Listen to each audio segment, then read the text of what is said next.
Buenas tardes, tengan todos. eh, el, Vamos a iniciar ahorita la segunda parte de el coloquio Elecciones 24, la nueva disputa por la nación, con el doctor José Fernández Santillán, especialista y estudioso justamente, no solo de los procesos políticos, de la ciencia política, sino de la filosofía política, el pensamiento y teoría política contemporánea. Hoy nos toca, pues, reflexionar sobre algunas interrogantes que quedan en el aire y que el doctor Fernández Santillán nos va a platicar sobre ello. ¿Qué sigue para la nación? ¿Qué retos enfrentará el nuevo gobierno federal? ¿Y qué esperar de la relación entre los poderes federales? Y yo adicionaría otra pregunta: ¿cómo quedarían las minorías ante el avasallante camino de las mayorías? ¿No? Sí, Es una pregunta también que vale la pena formularla, y que el doctor Fernández Santillán va a refrescarnos la respuesta de esa pregunta. Les dije, les voy a decir, como ayer, 45 minutos a una hora tendrá la exposición, tendrá el doctor Fernández Santillán para exponer, y luego alrededor de 45 minutos, media hora de preguntas eh, del público. Por favor, doctor José Fernández Santillán.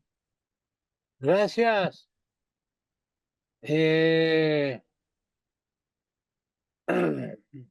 bueno, en esta segunda parte preparé, eh, ayer me fui directamente sobre los resultados electorales, pero hoy quisiera hacer un poco de referencia al contexto de las propias elecciones.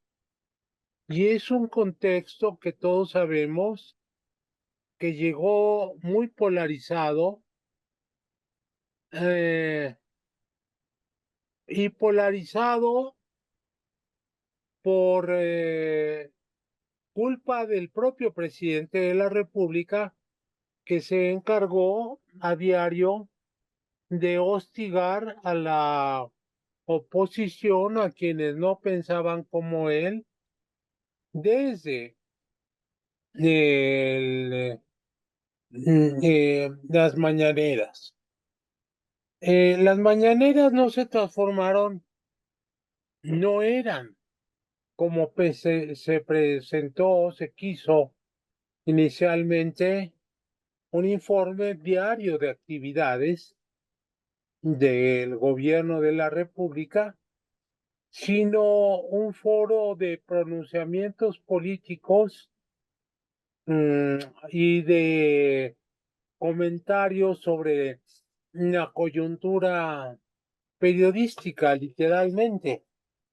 Entonces, las mañaneras marcaron siempre la nota, y creo que son parte, muchos analistas, de bote pronto, porque las elecciones se celebraron hace 3 días apenas, están buscando explicaciones, y analistas o comentaristas, y no han calibrado en sus justos términos lo que significó para la propaganda oficial las mañaneras, que acapararon en sí la opinión pública. Y las mañaneras marcaban la orden del día, lo que se discutía y lo que quedaba a oscuras.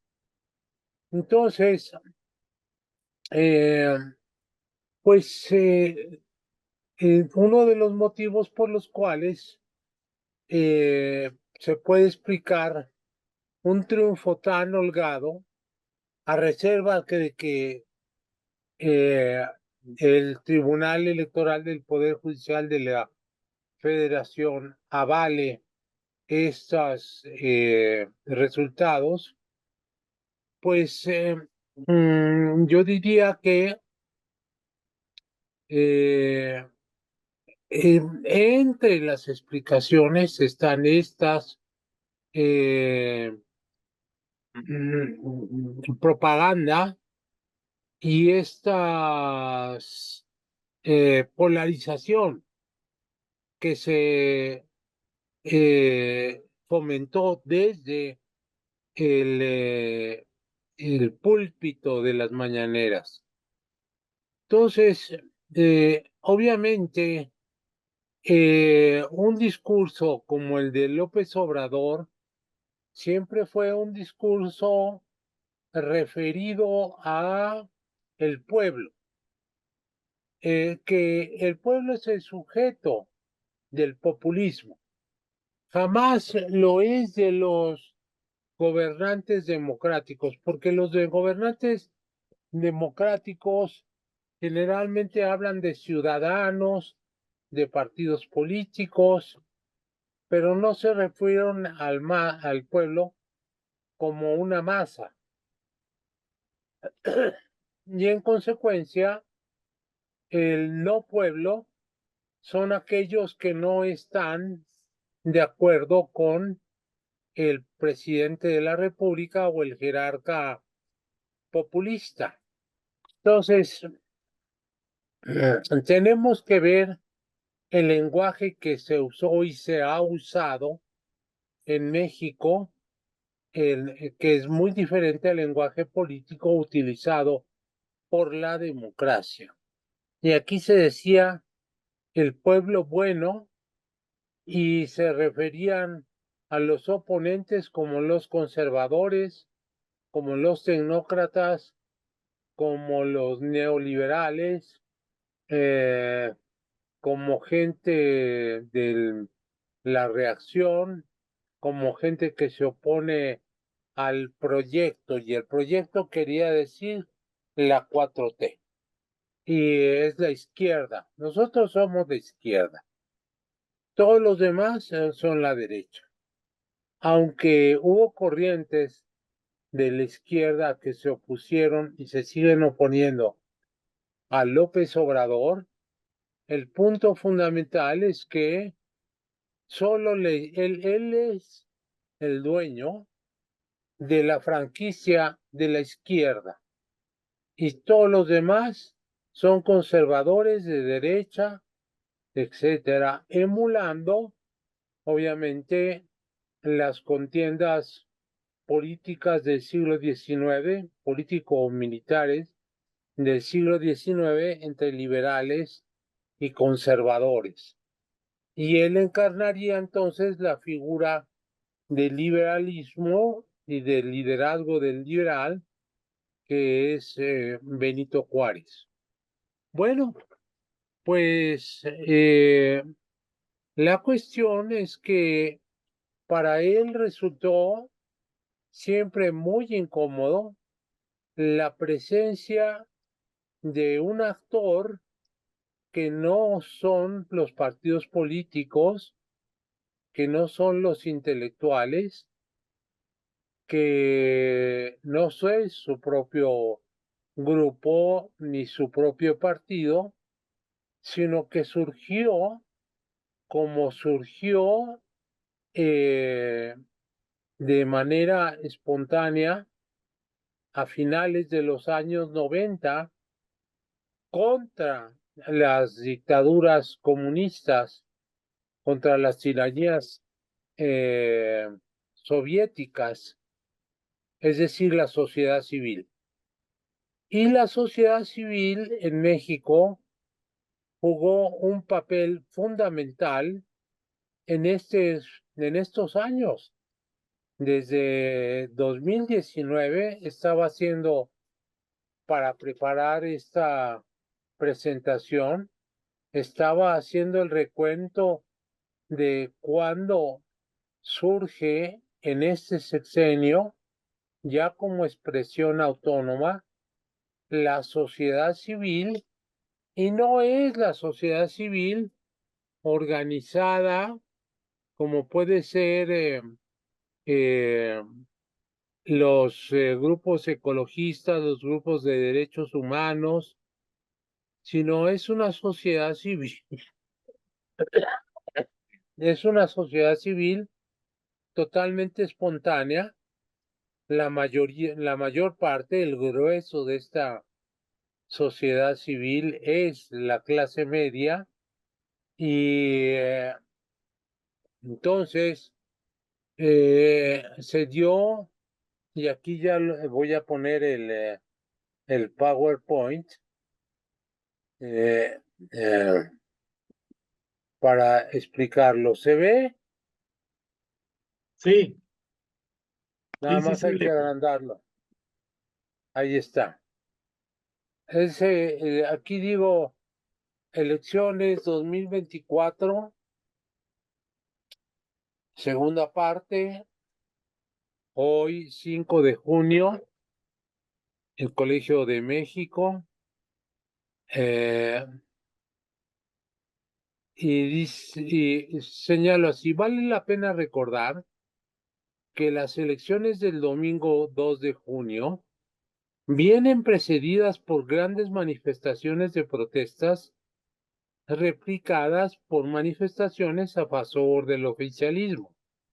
Esto es, cada que había una manifestación de la sociedad civil espontánea, no oficial, el oficialismo respondía con una manifestación a los pocos días como réplica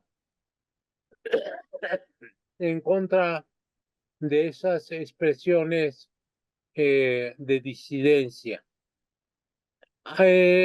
No lo he dicho, pero vale la pena recordarlo, o si lo dije, lo remarco para aquellos que no estuvieron en la sesión del día de ayer. Se dice que el movimiento de López Obrador es un movimiento democrático. En realidad no lo es, sino es un movimiento populista. Y me apego a la ciencia, a la filosofía política y a la ciencia política y a la tradición de la filosofía política y a la tradición de la ciencia política para ver cuáles son las diferencias. La democracia es el gobierno de la mayoría que respeta a la minoría y que no solamente la respeta, no le hace nada, sino que además la toma en cuenta para llevar a cabo el proceso político a través del diálogo y que las decisiones que salen de la Asamblea Popular son decisiones no por imposición de la mayoría, sino por un consenso con la minoría. De ahí que Hans Kelsen decía, el compromiso forma parte fundamental de la democracia, el compromiso entre mayoría y minoría, que es el diálogo, luego los acuerdos, y estos acuerdos se plasman en leyes o en reglamentos o en disposiciones jurídicas que quedan plasmadas. Entonces, tenemos que la democracia no es el gobierno de la mayoría, sino que es el gobierno de todos, mayoría y minoría incluidas. Mientras que la abuela del populismo es la demagogia. La democracia era una forma buena de gobierno, mientras que la demagogia era una forma mala de gobierno, precisamente porque era el gobierno de la mayoría que no tomaba en cuenta a la minoría.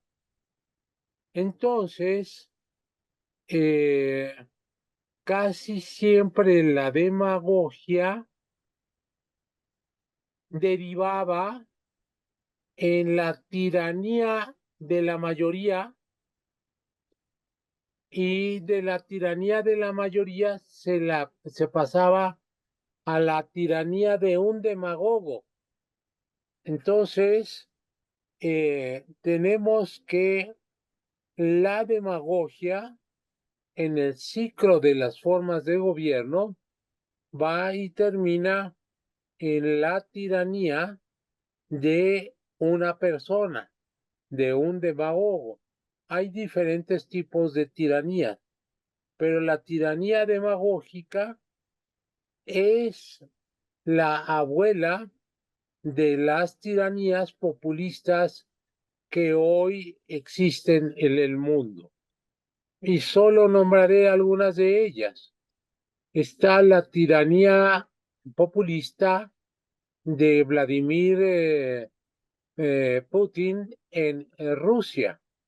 Está la tiranía populista de Nicolás Maduro en Venezuela. Está la tiranía populista en Turquía de Recep Tayyip Erdogan. Está la tiranía populista en Hungría de Víctor Orbán. Está la tiranía populista en Turkmenistán de eh, Berdi Muhamedov. eh, y está, obviamente, esa sí es tiranía y ya dejó de ser populista, aunque alguna vez lo fue. Esta es una tiranía pura y dura de Daniel Ortega en Nicaragua. Entonces, obviamente hay aliados como el, que, el de la tiranía encabezada nominalmente, aunque controlada por Raúl Castro en Cuba. Bueno, eh, y para nuestras buenas noticias, que las celebro estruendosamente, una de la más grande de las democracias a nivel mundial por su número es la de la India. Y había caído también una eh, en un populismo eh, pues tiránico por parte de Narendra Modi. Y en esta semana, el domingo, hubo también elecciones en la India. El partido de Narendra Modi se llama Bharatiya Janata y desbancó al que fue durante mucho tiempo el partido hegemónico en la India, que fue el partido del Congreso y en el cual estuvo encabezado, fue fundado por, Mahatma Gandhi, lo siguió Nehru y a la muerte de Nehru lo siguió su hija eh, Indira Gandhi. No tiene que ver nada con Mahatma Gandhi, solamente que el esposo de, de Indira Gandhi se apellidaba así, Gandhi, y ella tomó el apellido de su esposo. Y luego Rajiv Gandhi. Y, oh sorpresa, perdió la mayoría en el Congreso porque es un modelo inglés el que adoptaron los hindúes. Entonces, eh, Narendra Modi perdió la mayoría en el Congreso y el bisnieto de Nehru se llama Raúl Gandhi y es el que encabeza el partido del Congreso hoy en día. Le tenía tanto odio y tanto miedo Narendra Modi a Raúl Gandhi que lo metió a la cárcel. Y las propias manifestaciones multitudinarias en la India hicieron que presionaron para que lo sacaran de la cárcel. Entonces, este es un dato importantísimo para la democracia internacional.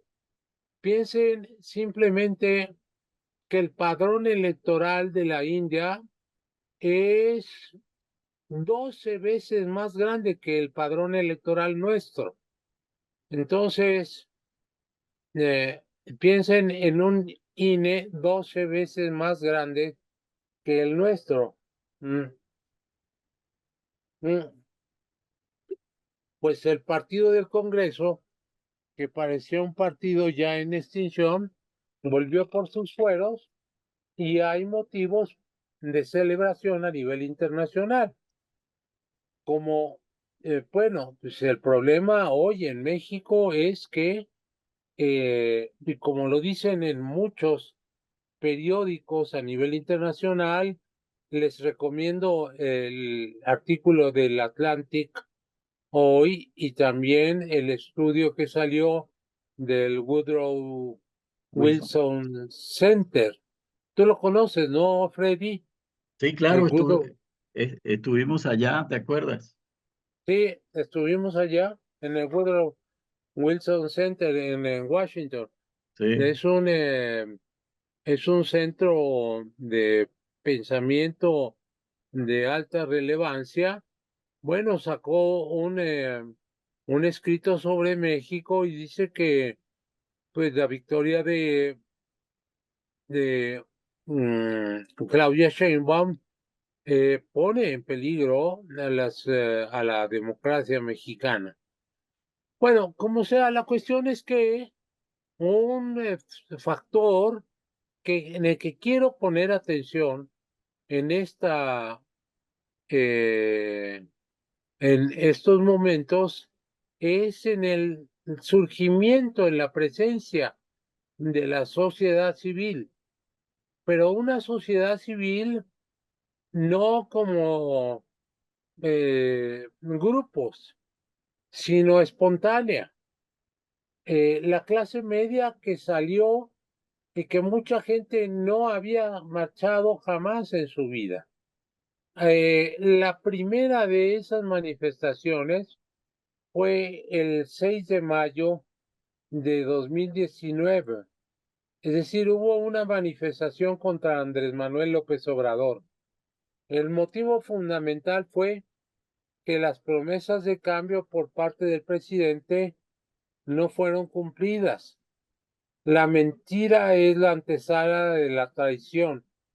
Tal fue una de las consignas más leídas en los carteles y pancartas. Subrayo carteles, no cárteles, porque de eso vamos a hablar más adelante. Ropa blanca fue la vestimenta que más se usó en la marcha del silencio, marcha que se desplazó del Ángel de la Independencia al Monumento a la Revolución y también tuvo réplicas en diversos lugares de la República. Es importante los simbolismos, ¿no? Eh, esta fue una muy importante. El 13 de noviembre de 2022 se realizó la marcha en defensa del Instituto Nacional Electoral INE. En esa marcha se usó el lema, el INE no se toca, sucede que el presidente López Obrador propuso una reforma electoral que pretendía sustituir al INE por el Instituto Nacional de Elecciones y Consultas. Es decir, el populismo hace énfasis en la democracia directa.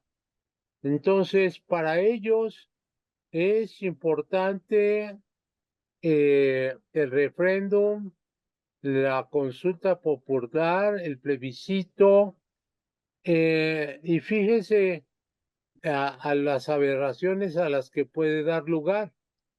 En el aeropuerto internacional de Texcoco fue echado abajo por una asamblea en la que no había más de 500 gentes, y dijo: democráticamente, alce la mano el que apruebe que se desaparezca el aeropuerto de Texcoco.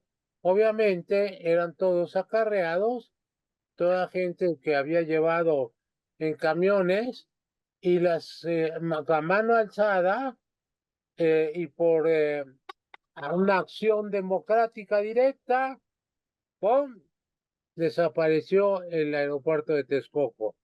Eso es demagogia, pero echan a andar el expediente de la democracia directa.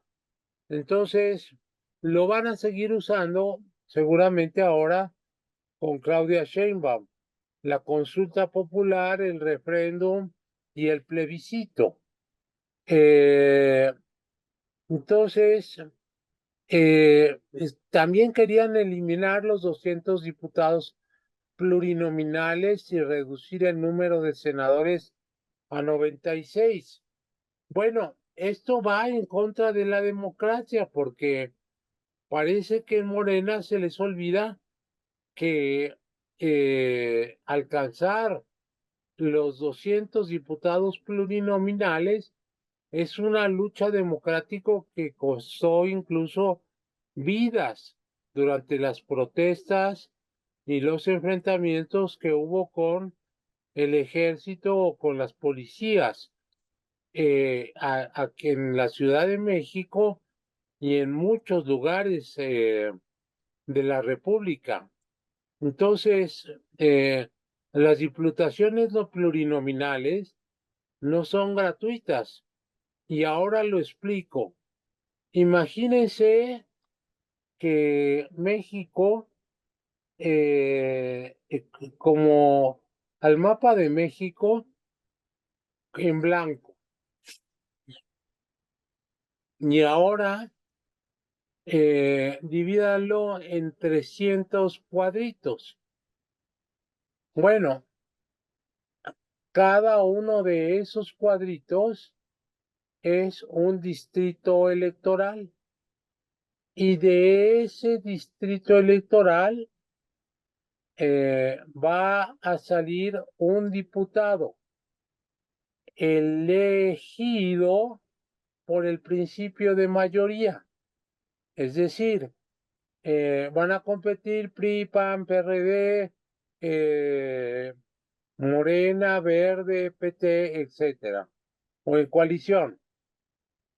Y aunque sea por un voto, por eso se llama de mayoría, gana el diputado que haya obtenido esa mayoría.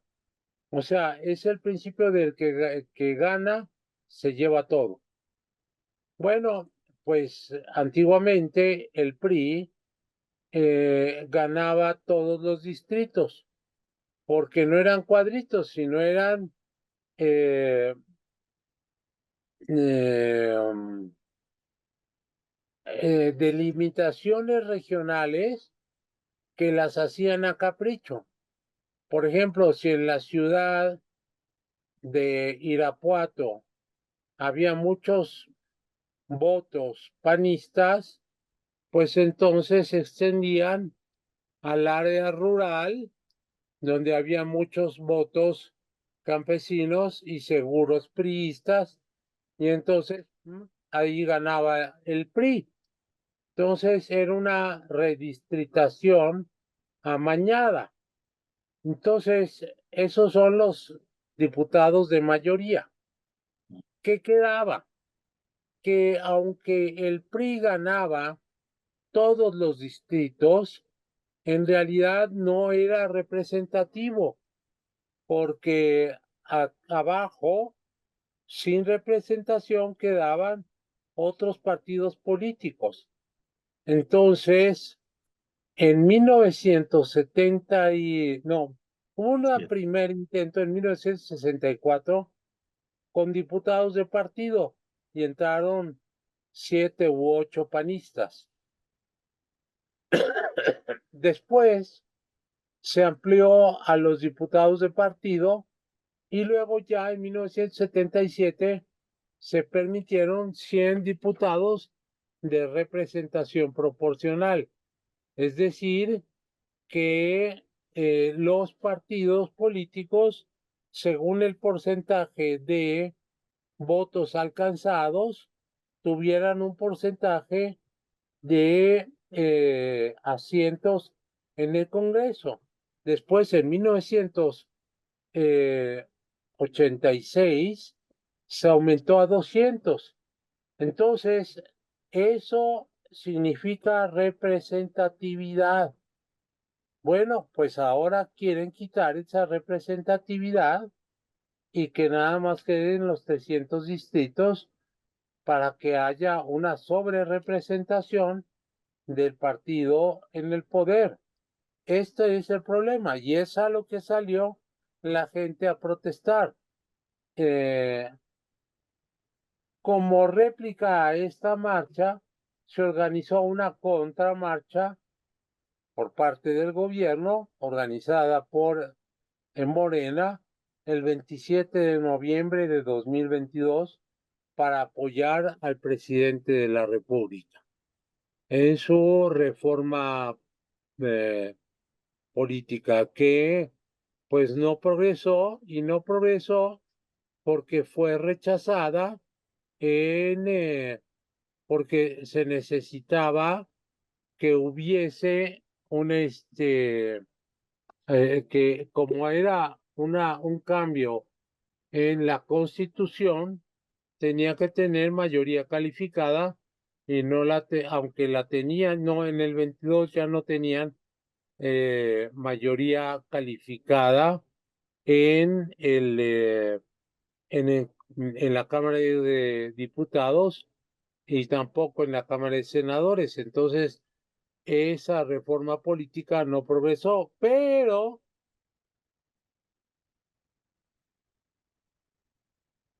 idearon el plan B y también el 26 de febrero de 2023 se llevó a cabo otra manifestación ahora contra el llamado Plan B. O sea, López Obrador siguió insistiendo en que en su plan de reforma al INE y además atacó dura y personalmente a el presidente del INE, Lorenzo Córdoba, y también a Ciro Murayama, uno de los eh, consejeros del INE, y, eh, y a la cabeza de las huestes anticordobistas estaba Félix Salgado Macedonio, amigo de personal de Andrés Manuel López Obrador. Fue en esta marcha cuando se pidió que los asistentes vistieran de rosa como símbolo de apoyo al INE. Y de ahí nació precisamente la marea, sí, la marea rosa. En vista de que el tema se iba a ventilar en la Suprema Corte, los manifestaron, gritaron a coro: yo confío en la Suprema Corte de Justicia. El 28 de mayo de 2023 se llevó a cabo una manifestación en defensa de la Suprema Corte de Justicia de la Nación y en especial de la presidenta ministra de la Sala Superior, que es Norma Piña. López Obrador había emprendido una campaña de difamación y denostación de la ministra Piña, sobre todo contra aquellos que se oponían a su propuesta, a los ministros que se oponían a su propuesta y que habían sido recusada por inconstitucional. Entonces, incluso una cosa escandalosa fue que quemaron en efigie a la ministra Norma Piña, cosa que literalmente yo solo recuerdo que se haya hecho en la época medieval, en la quema de brujas, una cosa verdaderamente escandalosa, ¿no? Y luego viene la contramarcha de vida, ¿no? Y la última, consecuente, no de vida, sino eh, casi por reflejo automático. El 19 de mayo de 2024, o sea, hace unas cuantas semanas, el 19 de mayo de 2024 se dio la gran manifestación llamada La Marea Rosa, organizada por el Frente Cívico Nacional y a la que acudieron también partidos políticos como el PRI, PAN, PRD. Un dato importante: en las anteriores manifestaciones, el Frente Cívico Nacional había dicho, les había pedido a los partidos políticos que no fueran con sus banderas, sino que si van, que se iban a ir, que fueran con a nombre personal y que se pusieran la vestimenta rosa. Yo estuve en esta manifestación y es una manifestación única. He marchado desde 1968 y es la primera vez que veo juntos partidos políticos y sociedad civil marchando al unísono, los panistas, los priistas, los perredistas. Se llevó a cabo en el Zócalo de la Ciudad de México. Ustedes ya han de haber visto las imágenes. Según Martí Batres, que siempre es corto en los números cuando se trata de la oposición y largo en los números cuando se trata de los oficiales, dice que fueron 95,000 personas. El cálculo es que en el Zócalo y alrededor del Zócalo hubieron 350,000 personas, más las que se reunieron en cerca de 100 ciudades, Guadalajara incluida, eh, y también en Estados Unidos, en Canadá, en Europa. Entonces, fue una manifestación realmente fuerte, que atrajo a muchísimas personas. Y yo lo viví. En las anteriores había sido clase media alta. Esta fue una manifestación pluriclasista. Asistieron de todas los estratos sociales. Los oradores fueron Santiago Taboada, candidato de la oposición a la jefatura de gobierno de la Ciudad de México, y Xóchitl Gálvez, candidata a la presidencia de la República por la coalición Fuerza y Corazón por México. Como les he dicho, esta manifestación tuvo réplicas por lo menos en 100 ciudades del interior de la República, Estados Unidos, Canadá y Europa. Aquí les quiero platicar brevemente del contenido de un documento que me parece que vale la pena que ustedes lo conozcan. Se llama The Day After the Election, Mexico's Potemkin Government. O sea, el día después de las elecciones del gobierno, el de las elecciones en México, el gobierno el gobierno mexicano que podían llamarse el gobierno Potemkin, porque fue un gobierno de escaparate. Dice así, el legado de la actual administración es la destrucción de las instituciones gubernamentales. Creo que esto es muy importante para nuestro campo, Freddy. En efecto, López Obrador desapareció por su propia voluntad un gran número de órganos del Estado. Canceló fondos públicos para que siguieran funcionando, para que no siguieran funcionando servicios de primera necesidad. Despidió a una gran cantidad de miembros del servicio civil de carrera, o sea, personal público profesional. En su lugar puso a verdaderos y propios psicofantes, o sea, que eran los que le hacen las caravanas. Esos son los psicofantes. Dio la orden de que ya no siguieran funcionando instituciones que eran esenciales para la actividad económica y social de la nación, como las estancias infantiles, como las casas de protección para las mujeres maltratadas. Irónicamente, en este ensayo se dice que hay que tener mucho cuidado cuando se visita la Ciudad de México, porque puedes pasar por un edificio que diga Comisión Nacional de Derechos Humanos, pero la verdad, nada, nada más es un membrete, porque ahí no se hace nada por defender a las personas. O sea, es un escaparate nada más. Otra instancia puede ser Secretaría de Educación Pública.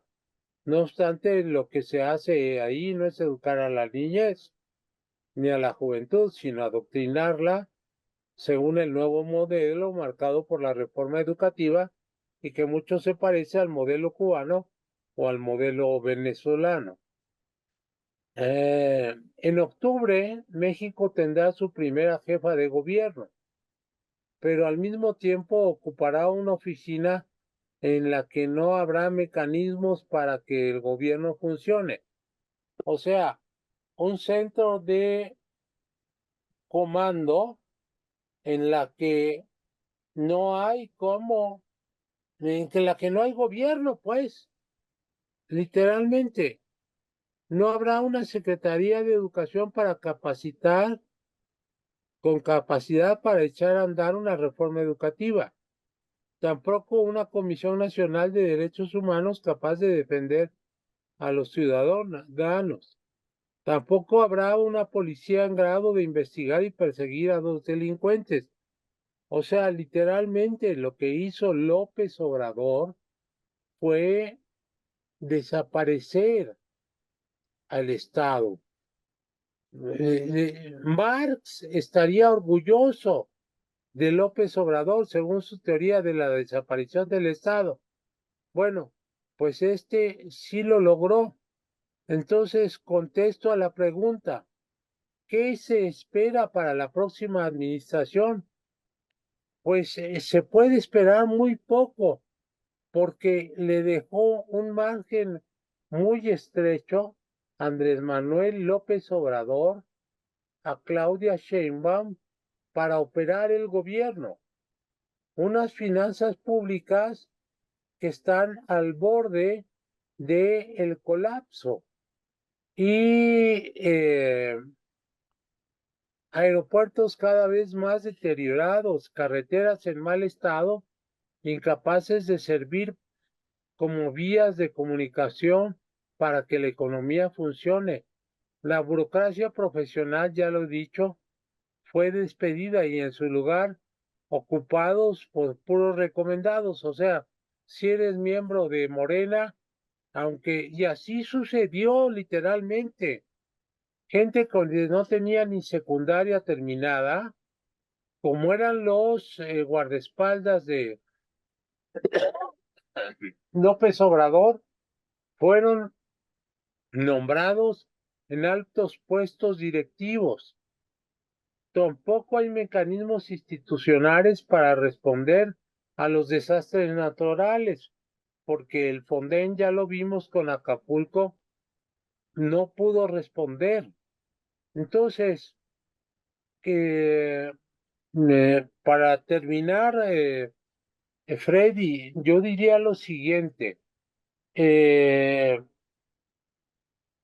A mediodía hubo una polémica entre Gerardo Fernández Noroña y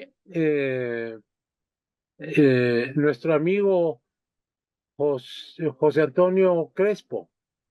Entonces, Fernández Noroña le decía, ahora sí vamos a poder gobernar e imponer nuestro programa, porque tenemos la presidencia, tenemos mayoría absoluta en el Congreso, tanto en la Cámara de Diputados como en la Cámara de Senadores.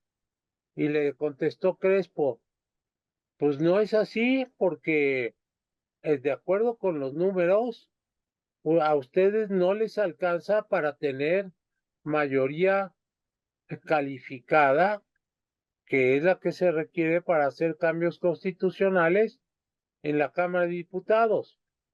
Entonces, en esto radica un punto fundamental, el punto fundamental que tú me has preguntado, Freddy. ¿Cómo va a estar el asunto del trato de la mayoría y de la minoría? Ujú. Aún con un gobierno así de abrumador, la minoría todavía puede jugar un papel de contención, es decir, que no se lleven a cabo reformas constitucionales y mucho menos, como lo pretenden, hacer una nueva constitución, que como tú sabes, en Venezuela fue lo primero que hizo Hugo Chávez, una nueva constitución. Entonces, eh, esto por lo que respecta al marco institucional. Pero lo que me preocupa es que la sociedad sigue muy polarizada, sobre todo en las redes sociales. Hay un ambiente pues legítimo de festividad o de alegría o de celebración por parte de los simpatizantes de Morena y sus aliados. Pero la cuestión no es solo esa, sino que contra quienes no piensan como ellos se ha desatado una verdadera y propia cacería de brujas. O sea, la violencia no termina con o sea, el conflicto termina con las votaciones. Punto. Esa es la regla de la democracia. Pero aquí parece que el pleito va a continuar según los cánones del populismo. Y esto es lo que me preocupa, que México eh, siga en la línea populista e incluso que se incremente. Y la otra cuestión que todos estamos viendo, esperando, porque se va a dar, naturalmente se va a dar, es cómo va a ser la relación entre López Obrador y Claudia Sheinbaum, ¿no? O ella se va a plegar totalmente como títere en la época del maximato, o va a marcar distancia y va a poner su propio estilo y su propia agenda, entre la cual está precisamente reconciliar a los mexicanos. Y eso sería un gesto democrático que apreciaríamos todos, que apreciaríamos todos. Eso es lo que diría, y hasta aquí me quedo para dar paso a las preguntas. Bien, muchas gracias. Y a un Doc- comentario tuyo, doc- si si te parece también, Freddy, Sí, como lo muchas hicimos gracias. ayer.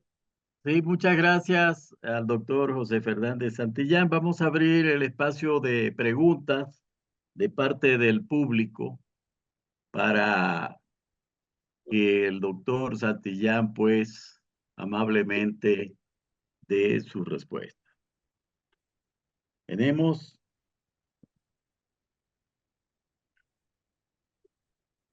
no hay preguntas hasta el momento.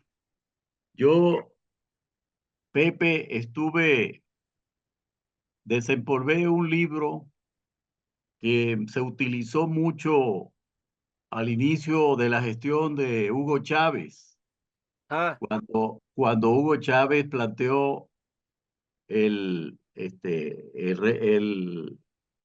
la constituyente. Y sí. es este libro de Carl Schmitt, Teoría de la Constitución. Carlos Schmitt, teoría de la Constitución. Y esto lo llevo a colación porque justamente la teoría o las ideas que hay sobre el populismo de Ernesto Laclau, de Chantal Mouffe, de Sí. Paniza, se sustentan justamente en la visión constitucionalista de Carl Schmitt. Ah, Eh, mira, y eso pues está presente ahorita o ha estado presente desde el 2018 en México con la idea pues de el cambio de la constitución o restringir más la constitución como un factor que no genere contrapesos.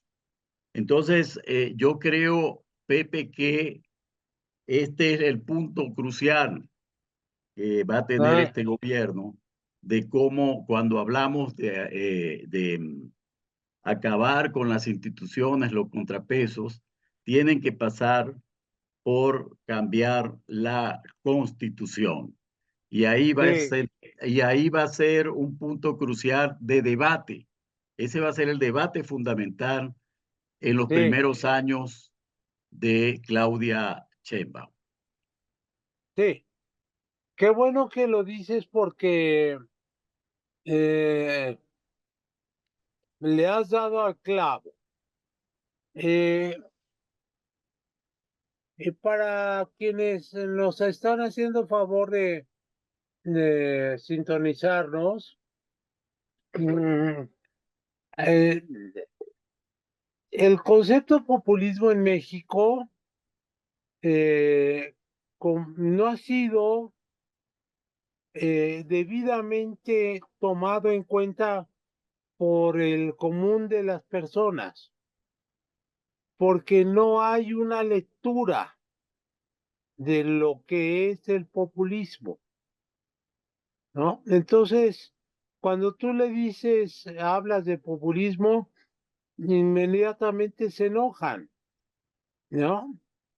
Pero el populismo tiene, el neopopulismo tiene una base teórica muy sólida, que está precisamente en el libro de Ernesto Laclau que se llama On Populism Reason. Aquí lo estoy viendo, aquí lo tengo. Y el de Chantal Mouffe, su esposa, que se llama Populism, entre otros muchos libros que escribieron. Y Paniza, Francisco Paniza, Francisco, sí. que está en la London School of Economics y que fue el que recopiló un libro que se llama así, Populismo. Y yo le recomendaría que lo leyeran, que se ilustraran. Eh, También a los, obviamente, sea a quienes están a favor, sea quienes están en contra del populismo, porque hay que elevar la discusión, sobre todo porque esto por lo menos va a durar otros 6 años. Entonces, para entendernos y elevar el nivel de la discusión y no cruzar en las redes sociales simples insultos, descalificaciones y mentiras, ¿no? Como desgraciadamente también se hace en los congresos, ¿no? Entonces, yo creo que la aportación que podríamos hacer, Freddy, y el Colegio de Jalisco, pues es esa, y ese es nuestro interés, de llevar el nivel de la discusión. Entonces, lo que Chantal Mouffe dice, sobre todo Chantal Mouffe, recurre constantemente a Carl Schmitt y en la teoría de la Constitución.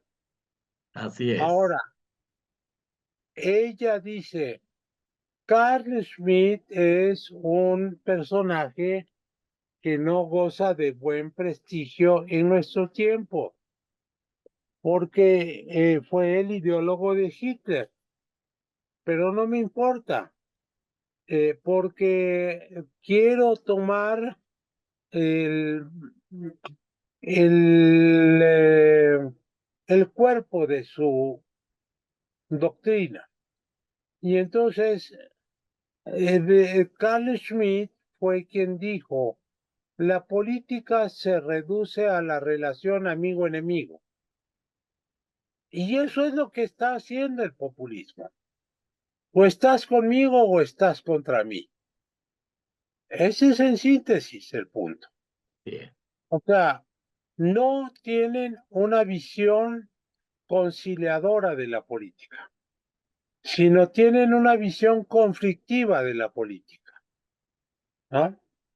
Entonces, aquí nos encontramos con una paradoja, porque por una parte, tú decías, pues es que Marx piensa lo mismo, la política como conflicto, o estás conmigo o estás contra mí. Y en eso izquierda y derecha se parecen, ultra izquierda y ultraderecha. Nada más que el sujeto histórico de Marx es el proletariado, mientras que el sujeto político de Carl Schmitt es la raza. Ahora, el sujeto político de Laclau es el pueblo y que lucha contra la élite. Y Chantal Mouffe escribió un libro con uno de los miembros del partido Podemos, no me acuerdo si fue Monedero o Pablo Iglesias o alguno de ellos, en el que abiertamente dicen, sí, vamos contra la casta y vamos en defensa del pueblo. Lo que pasa es que ese partido que llegó a ser y a superar al Partido Socialista en votos y se convirtió en el segundo partido más votado de España, de repente cayó en las mismas prácticas que criticaba la corrupción. Y encontraron que Hugo Chávez los financiaba por abajo del agua y le encontraron a Pablo Iglesias precisamente en una mansión aristocrática que el sueldo profesor en la Complutense no le alcanza. Entonces, este, em, esta, hay, sin embargo, aparte de la Clau, su esposa y Panisa, otros autores que están eh, abogando y discutiendo en favor del populismo, ¿no? Entonces, en México, yo creo que la discusión ha sido de baja intensidad, Ujú, porque no ha llegado la discusión académica, ideológica de alto nivel, sino que nos hemos quedado a un nivel periodístico de medios de comunicación, de entrevistas, de opinólogos que hacen el ridículo, que no saben de lo que hablan, y que es muy importante que desde el Colegio de Jalisco le demos un estatus más científico, no por ello, no sin despegarnos de la realidad,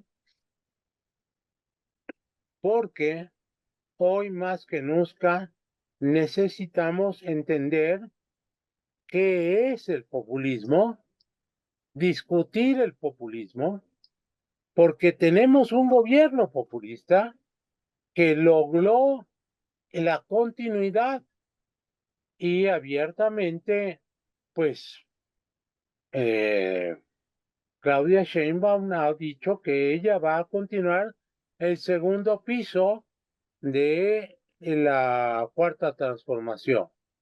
Ni siquiera entre ellos tienen publicistas, pero no tienen ideólogos, ni siquiera el propio eh, eh, Lorenzo Meyer se puede llamar un ideólogo porque él es un historiador, pero no puede estar, como dicen en mi pueblo, no puede dar misa y andar en la procesión, porque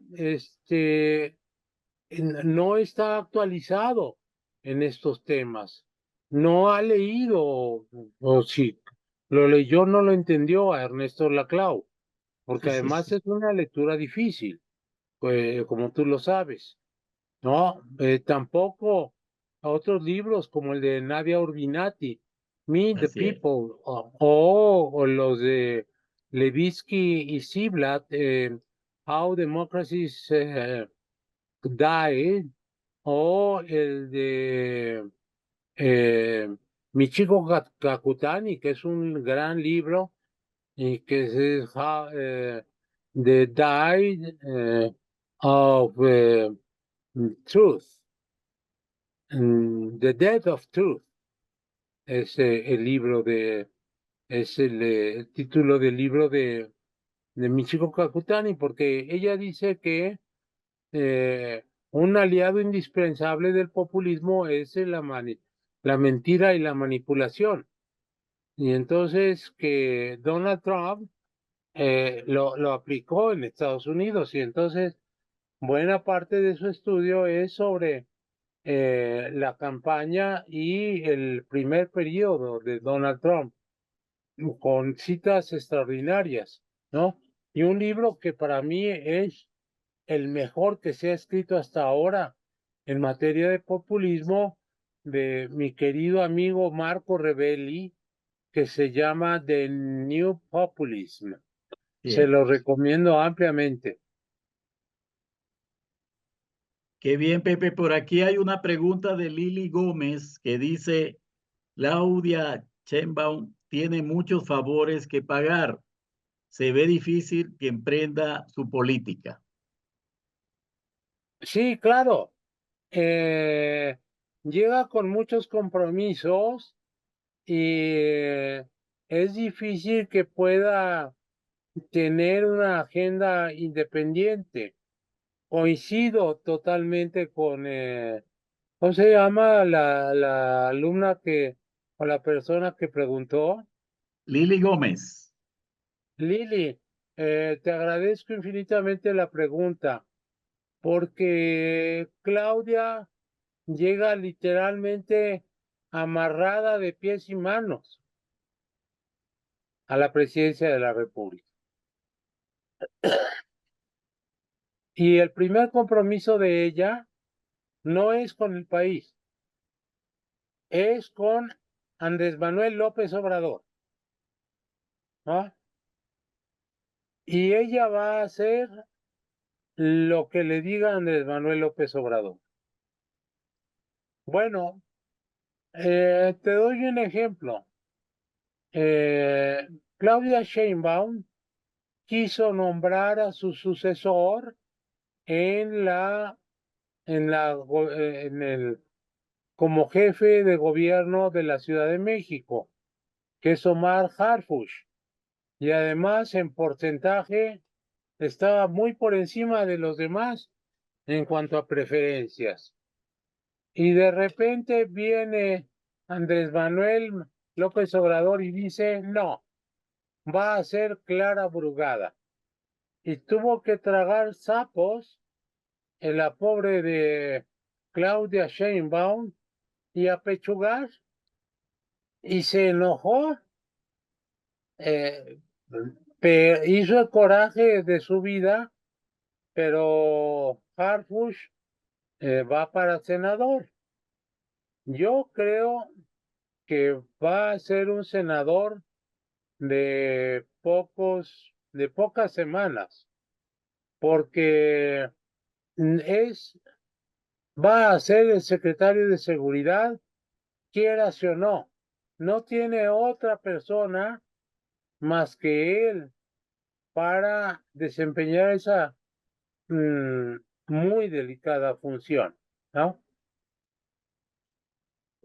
Bien, Entonces, compromisos, pues llega el compromiso también con las corrientes del, de Morena que le brindaron su apoyo, ¿no? La corriente de los puros, encabezada por Martí Batres. Es que hay que darse cuenta que dentro del PRD hay pleitos internos muy duros, muy fuertes, porque el Morena no es más que el PRD pintado de morado o de turquesa o de color que tenga, pero así de raíz. Y eran las tribus en el PRD.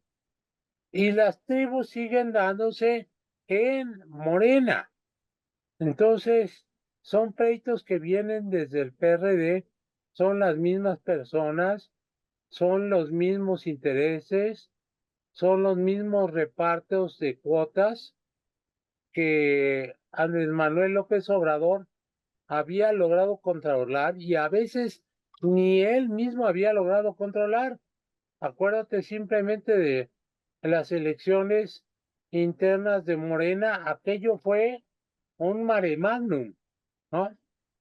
Eh, y tiene que manejar con pinzas, con guantes de seda, la relación con Marcelo Ebrard y también con eh,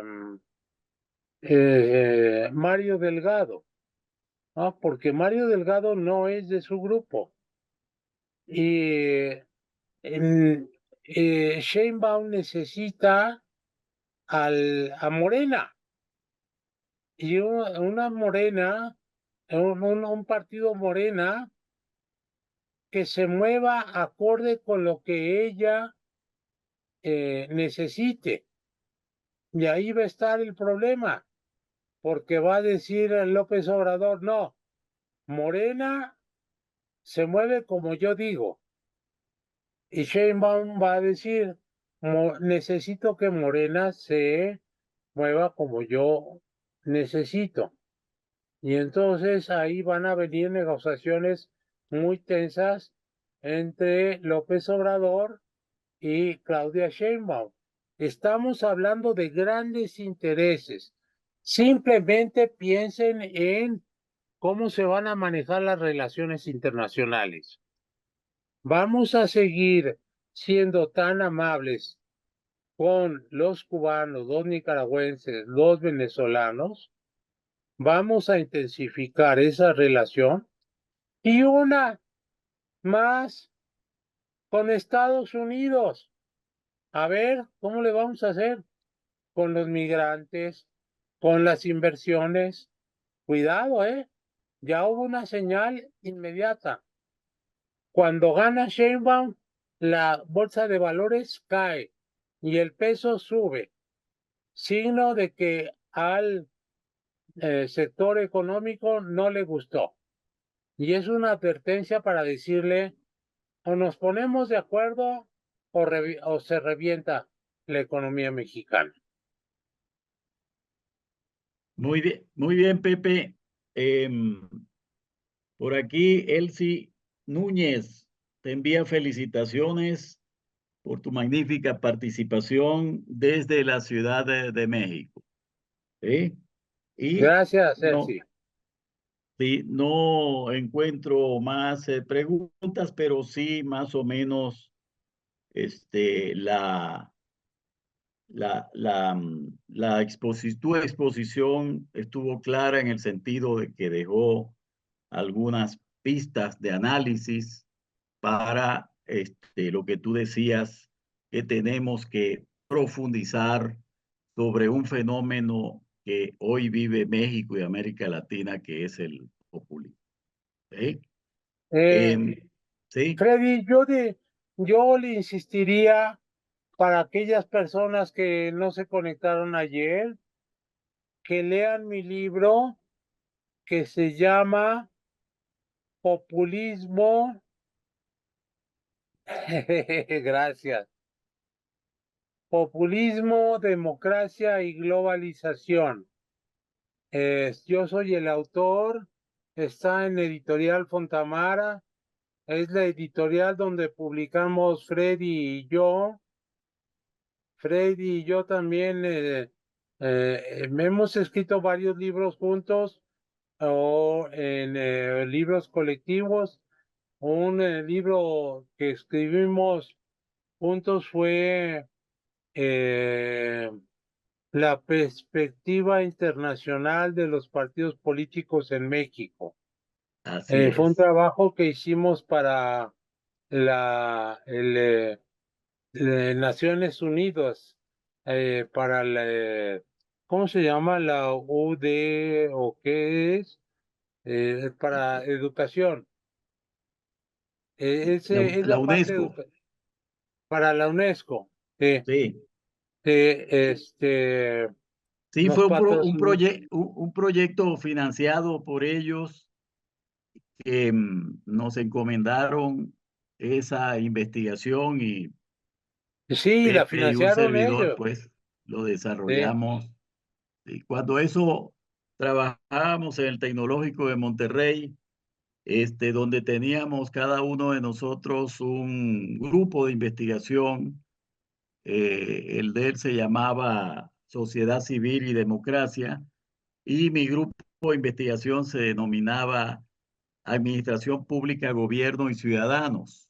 Hermanamos esos grupos de investigación llamados cátedras y justamente desarrollamos varios proyectos en esa dirección. ¿Eh? sí.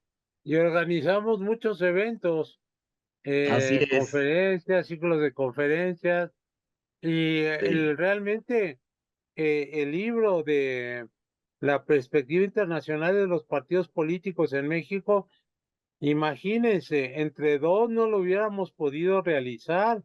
Fueron sí, nuestros equipos de investigación y ahí le ahí damos es. el crédito a nuestros ayudantes, a Sí, nuestros así es. estudiantes. Sí, Fue una etapa muy productiva que nos apoyó el TEC y nos apoyó Naciones Unidas, Sí, y consigan ese libro, está bien hecho. Se sí, llama La perspectiva internacional de los partidos políticos en México. Y del populismo, democracia y globalización. También en línea encuentran mi texto, ponen en Google mi nombre, José Fernández Santillán, y se llama La democracia como forma de gobierno. anda. Y ahí mismo lo tienen a su alcance. Eh, pues por mi parte es todo, mi querido Freddy. Qué bien, muy bien, Pepe, muchas gracias am, al Colegio de Jalisco, por supuesto, por haber organizado este evento, diálogos con el doctor José Fernández Santillán en el marco del coloquio Elecciones 2024, la nueva disputa por la nación. Y gracias a los participantes por su interés por este tema tan importante para la coyuntura mexicana. Muchísimas gracias y estamos pues en contacto en el Colegio de Jalisco si hay alguna pregunta posterior. Se la haremos llegar al doctor José Fernández Santillán.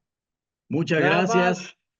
Sí, diga. recordar a Roberto Arias, el presidente del Colegio de Jalisco, que también nos apoyó en esta iniciativa. Un saludo para Roberto y para todo el equipo de producción y colaboración que nos respaldó. Gracias a ti, Excelente. Freddy, y un abrazo y nos vemos pronto. Cómo no, muchas gracias y no nos despedimos porque mañana comienza en el Colegio de Jalisco la Feria del Libro, donde van a estar participando varias